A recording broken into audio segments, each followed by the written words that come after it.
Mais comment doit-on faire pour s'éveiller justement? Vous le dites comme ça sonne un peu complexe. Si j'ai envie de m'éveiller, de me reconnecter à la spiritualité que pratiquaient mes aïeux, qu'est-ce que je dois faire? Est-ce que je dois passer par une initiation? Je sais pas. Non, il faut comprendre que il ne faut pas aller précipitamment sur des choses. La première chose de l'éveil, c'est d'abord de prendre conscience des valeurs sociales profondes auxquelles nous sommes attachés.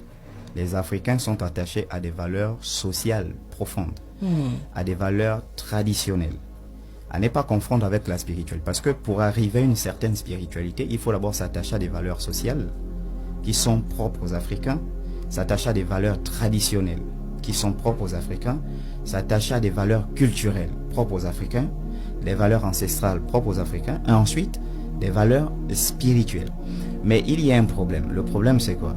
C'est que depuis la colonisation, par exemple, la colonisation du Gabon, notamment la signature du traité d'installation au Gabon par les Français avec le roi Denis Rapotchombo, je pense en 1839, toutes choses égales par ailleurs, on va nous imposer on va nous imposer le christianisme.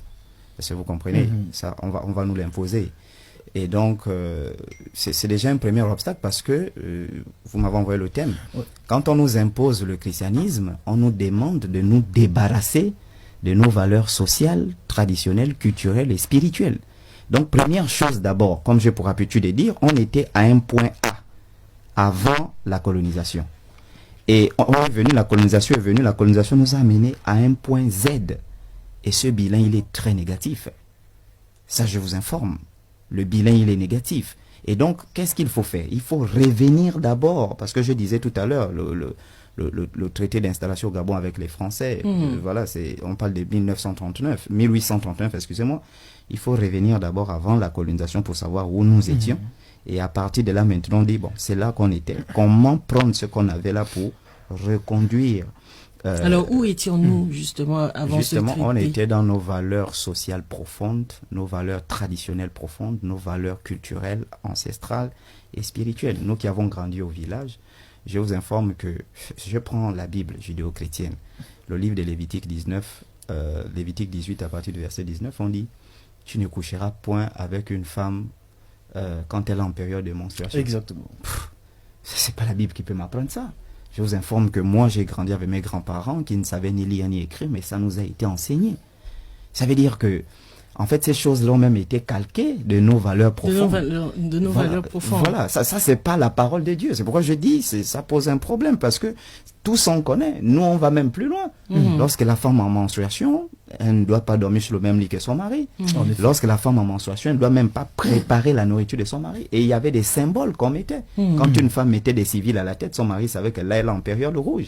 Mais aujourd'hui, vous avez des chantres qui sont en règle et qui partent chanter à l'église. Mais ce sont des abominations. Donc vous voyez qu'on était attaché à des valeurs profondes, ce qui prouve d'ailleurs que nos ancêtres ont croisé Dieu et le Dieu authentique. Ce qui prouve que nos ancêtres... Est-ce que vous y croyez en un retour de cette authenticité de notre spiritualité? Obligatoirement. Sinon, d'ici 2050, il n'y aura plus un seul Gabonais. Il y aura des Israéliens. D'ailleurs, je vous informe que la plupart de ces chrétiens-là, si tu lui dis, toi tu es quoi, il te dit, je suis chrétien. Et je vous informe que dans ces églises, on enseigne aux gens à détester leur pays. On leur dit, ne vous intéressez pas aux choses de la terre, vous n'êtes pas gabonais, vous êtes des chrétiens, vous êtes des enfants de Dieu. Et je vous dis que si on t'enseigne ça quand tu as 15 ans, au bout de 25 ans, ben le Gabon ne t'intéresse plus. Hein. Et je vous dis, on enseigne dans les églises que même marcher à la plage, là, il faut faire attention. Il y a des esprits des eaux. Les esprits des eaux, les sirènes. Et on vous informe qu'aller au village, il faut rester à côté de l'église, il faut rester où il y a l'église, aller au village, et on assiste à cet exode rural, on a le dépeuplement de nos villages et tout ça. Et je vous informe que c'est catastrophique. Je parle en tant que quelqu'un qui a fréquenté le milieu ecclésiastique, je vous dis que c'est catastrophique. Et si on ne revient pas à ces valeurs sociales profondes, telles que le dit notre Constitution, la loi numéro 3/91 du 26 mars 1991, portant adoption à la Constitution gabonaise, en préambule, il est écrit que le peuple gabonais s'attache devant Dieu Donc, ce qui prouve déjà que nous sommes un peuple qui croit à la déité.